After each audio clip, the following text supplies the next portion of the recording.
నమో బుద్ధాయ. జై భీమ్, జై భారత్, జై సంవిధాన్. ఫ్రెండ్స్, నా పేరు బేతాళ్ సుదర్శనం. నేను భారతీయ బౌద్ధ మహాసభ సమతా సైనిక దళ్ ఆంధ్రప్రదేశ్ బాధ్యతలు గత 4 సంవత్సరాల నుంచి చూస్తున్నాను.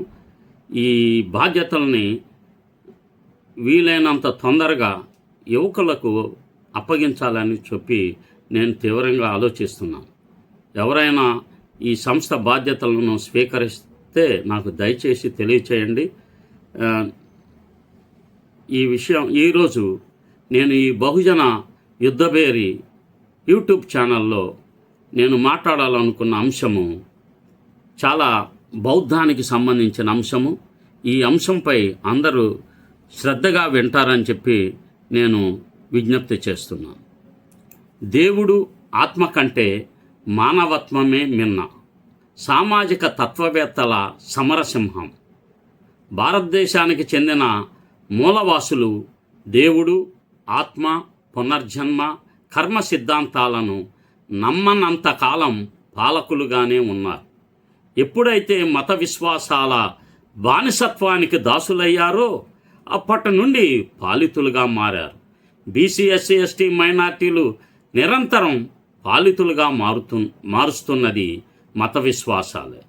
మత విశ్వాసాల భావజాలం వీడినప్పుడే ఆధిపత్య కులాల భ్రష్టత్వం నుండి బయటపడవచ్చు. మానవ చరిత్రలో మతం, దేవుడు, ఆత్మ అనే అంశాలు మనిషిని బానిసగా మార్చినప్పుడు స్వేచ్ఛా వాయువులను ప్రసాదించడానికే అనేక మంది బుద్ధిని వినియోగించిన వారు ఉద్భవించారు. వారు ఆత్మ అనే కల్పన కంటే అనుభవంలో ఉన్న సామాజిక వాస్తవికతకే ప్రాధాన్యత ఇచ్చారు. మొదటి వారు తథాగత భగవాన్ బుద్ధుడు. ప్రపంచంలోనే మొట్టమొదటి హేతువాది. ఆయన ఆత్మ లేకపోవడం సిద్ధాంతాన్ని బోధించారు. ఆ మహావ్యక్తి ఆత్మ అనేది ఒక భ్రమ. సముద్రపు అలలు ఎలాగైతే నిరంతరం మారుతూ ఉంటాయో మనిషి ఆలోచనలు కూడా అలాగే మారుతుంటాయని తెలియజేశారు. శాశ్వతమైన ఆత్మ అంటూ ఏదీ లేదు. ఆయన దృష్టిలో మతం అంటే మోక్షం కాదు, అది మనుషుల మధ్య ఉండాల్సిన దమ్మం, అంటే నైతికత. రెండవ మహావ్యక్తి సంత్ కబీర్.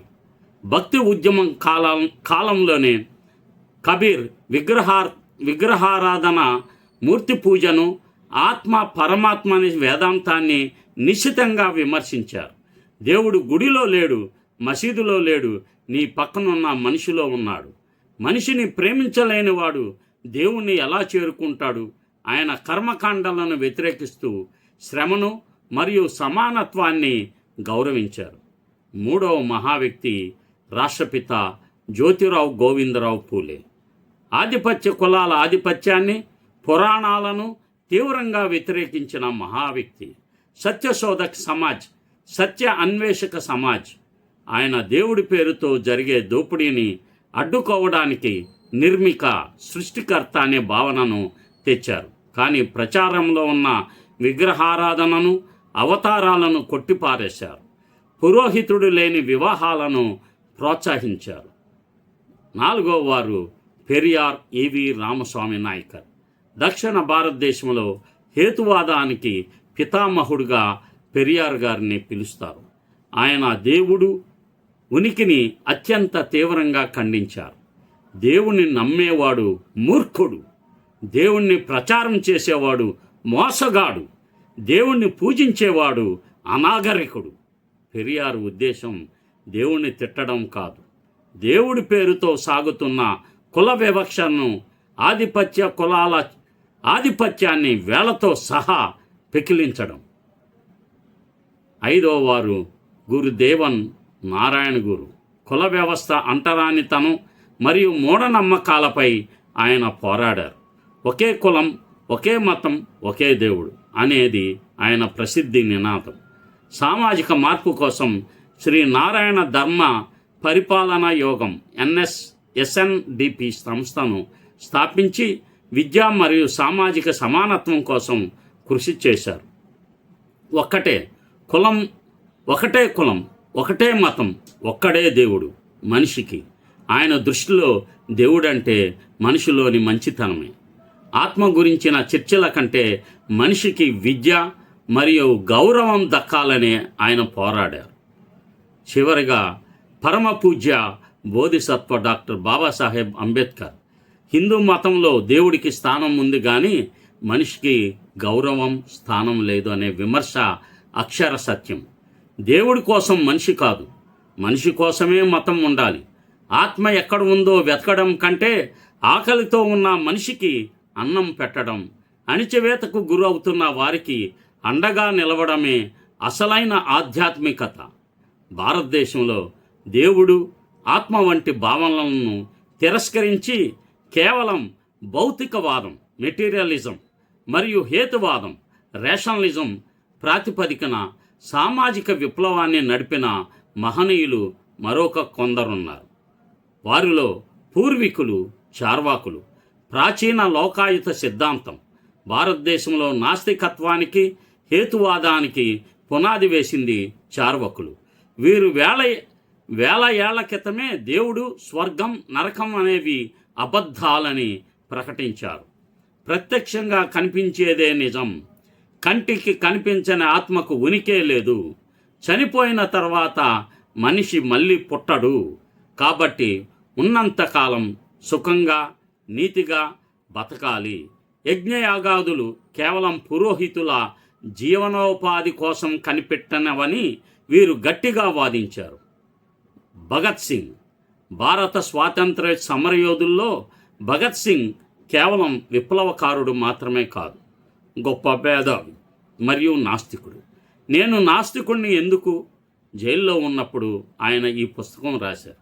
దేవుడు అనేవాడు ఉంటే లోకంలో ఇంత అన్యాయం, ఆకలి, పేదరికం ఎందుకు ఉంటాయని ప్రశ్నించారు. నమ్మకం మనిషిని బలహీనపరుస్తుంది, హేతువు మనిషిని స్వతంత్రుని చేస్తుందని ఆయన నమ్మారు. జి రామచంద్రరావు, ఆంధ్రప్రదేశ్కి చెందిన గోరాగారు, ప్రపంచ ప్రఖ్యాతిగాంచిన నాస్తికవాది. గాంధీజీతో విభేదించి కూడా తన నాస్తికత్వాన్ని వదులుకొని దీశాలి. ధనాత్మక నాస్తికత్వం. విజయవాడలో నాస్తిక కేంద్రం స్థాపించారు. దేవుడు లేడనే విషయాన్ని కేవలం మాటలతో కాకుండా గ్రహణాల సమయంలో భోజనం చేయడం, మూఢనమ్మకాలను చేతలతో తొలగించడం ద్వారా నిరూపించారు. మనిషికి తన జీవితానికి తానే బాధ్యుడని ఆయన బోధించారు. త్రిపురనేని రామస్వామి చౌదరి, కవిరాజుగా ప్రసిద్ధి చెందిన ఈయన తెలుగునాట హేతువాద ఉద్యమానికి వెన్నెముక. సూత పురాణం, శంభుక వధ, దేవుడు అనే ఉనికిని తీవ్రంగా ప్రశ్నించిన రచనలు వారి నుండి వచ్చినవి. పురాణాల్లోని అహేతుక విషయాలను, శూద్రులను తక్కువ చేసి చూపే ఘట్టాలను విశ్లేషించి ప్రజల్లో చైతన్యం తెచ్చారు. మత గ్రంథాల్లోని డొల్లతనాన్ని బయటపెట్టారు. సామాజిక విప్లవకారులు. సావిత్రిబాయి పూలే తొలి మహిళా ఉపాధ్యాయురాలు.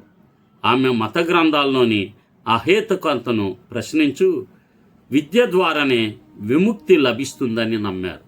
విద్య లేకపోవడం వల్లనే మతి భ్రమించింది, మతి భ్రమించడం వల్లనే నీతి తప్పింది, నీతి తప్పడం వల్లనే అభివృద్ధి ఆగింది, అభివృద్ధి ఆగడం వల్లనే శూద్రులు అణిచివేయబడ్డారు.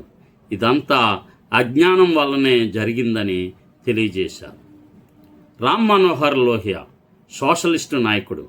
రామాయణ, భారతంలోని పాత్రలను విశ్లేషిస్తూ దేవుళ్ళ కంటే సామాజిక న్యాయం గొప్పదని వాదించారు. మతం అనేది ఒక దీర్ఘకాలిక రాజకీయ వ్యూహం. రాజకీయాలు అనేవి స్వల్పకాలిక మతం మనుషులను విడగొడుతుంటే అది మతం అనిపించుకోదు. సర్ సయ్యద్ అహ్మద్ ఖాన్, అలీగర్ ముస్లిం యూనివర్సిటీ స్థాపకులు.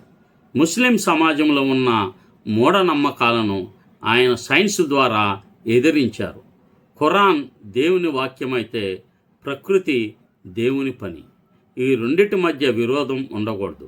సైన్స్ను విస్మరించిన జాతి మనుగడ సాధించలేదు. సివి రామన్, నోబెల్ గ్రహీత. రామన్ గారు పుట్టుకతో బ్రాహ్మణుడైన ఆయన పూర్తి హేతువాది. దేవుడి గురించి చర్చ వస్తే ఆయన చాలా నిర్మోహటంగా ఉండేవారు. నాకు దేవుడితో పని లేదు, ప్రకృతి రహస్యాలను ఛేదించడమే నా ధర్మం, విజ్ఞాన శాస్త్రమే నా మతం. ఒక సందర్భంలో ఆయన మనం చంద్రుడి మీదకి వెళుతున్నాం కానీ ఇంకా రాహు కేతువులని నమ్ముతున్నాం, ఇది మన దౌర్భాగ్యమని ఘాటుగా విమర్శించారు. మేఘనాథ్ సాహా ప్రముఖ శాస్త్రవేత్త.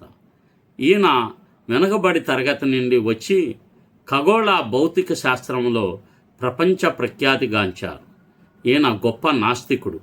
జాతకాలు, గ్రహగతులు మనిషి తలరాతను మార్చలేవు, సైన్స్ మాత్రమే మానవాళికి విముక్తి కలిగిస్తుంది. హోమీ జే బాబా భారత విజ్ఞాన పితామహుడు. బాబాగారు కూడా మతపరమైన ఆచారాలకు దూరంగా ఉండి సైన్సును మాత్రమే నమ్మారు. ప్రపంచంలో శాంతిని నెలకొల్పేది సైన్సు మాత్రమే, మతం కాదు అని బాబాసాహెబ్ అంబేద్కర్ చెప్పారు. ఆయన నేను హిందువుగా పుట్టాను కానీ హిందువుగా చావను, ఎందుకంటే ఈ మతం మనిషిని మనిషిగా చూడదు. పెరియార్ దేవుడు మనుషులను సృష్టించలేదు, మనుషులే తమ భయం కోసం దేవుణ్ణి సృష్టించారు. భగత్ సింగ్ ఒక విప్లవకారుడు. అత్యవసరమైన హేతువాదం